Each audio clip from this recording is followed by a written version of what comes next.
Kevin Klein, the Race and Sports and Keno Director here at Samstown and Eastside Cannery, and this is Kevin's Corner. Today we're here at Ram's Head Bar in Mystic Falls Park, which I know is your favorite spot. I just love this place. Yeah. It's so calm and peaceful. Maybe Devin could pivot around and show everybody just how cool this bar and surrounding area looks like. You know, this is a great place for happy hour. You know, you can get food from the Angry Butcher Steakhouse. Yeah.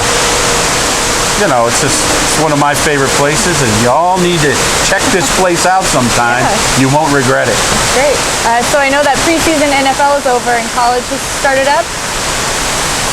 Well, you don't learn much from preseason pro football. You know, you don't want to be fooled by what you see and what you don't see. There's been plenty of teams that have gone 0-4 that have made the playoffs and even won the Super Bowl. Yeah.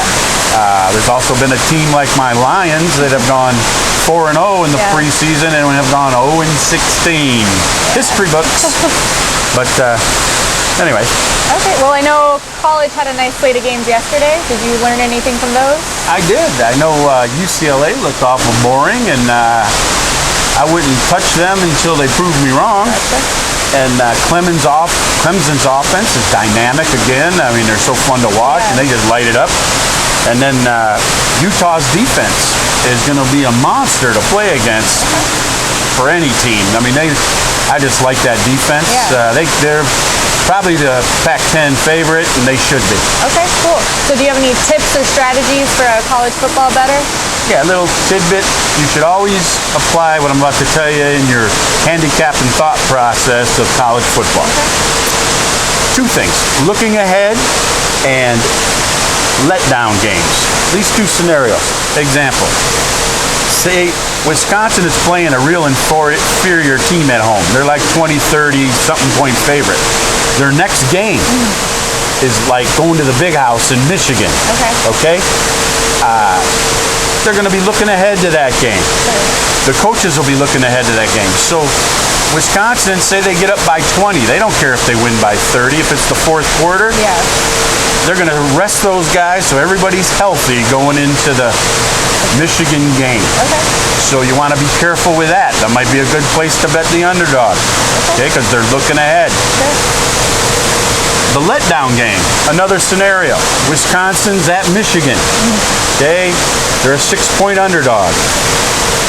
Both teams are just fired up and ready to go all week. They're just jacked. So what happens is, say Wisconsin goes into Michigan and wins that game. Well, the letdown game would be the following game. I guarantee you, human nature tells me Wisconsin's players are not going to be practicing as sharp. Going to be a little full of themselves. You know, their coach is going to try not to let that happen, but that's human nature. So you might want to bet against them the following week. So those two scenarios you got to pay attention to. All right, good to know. So what are you putting up on Kevin's Corner's board today? My first college play of the year. I'm going with Tulsa, Michigan State game, under 48.5. Both of them are running teams. Sometimes it takes a few weeks to get their blocking schemes in order to be able to produce yardage, big yardage. Also, both teams have been practicing against running team all week, right? Yeah. Because their own team runs. So I like under 48.5. Worst case scenario, I see 33-13, which is 46 points. There you go. All right. Well, thank you, Kevin. And we'll be back again next Friday for another edition of Kevin's Corner, which you could always watch anytime at samstownlv.com.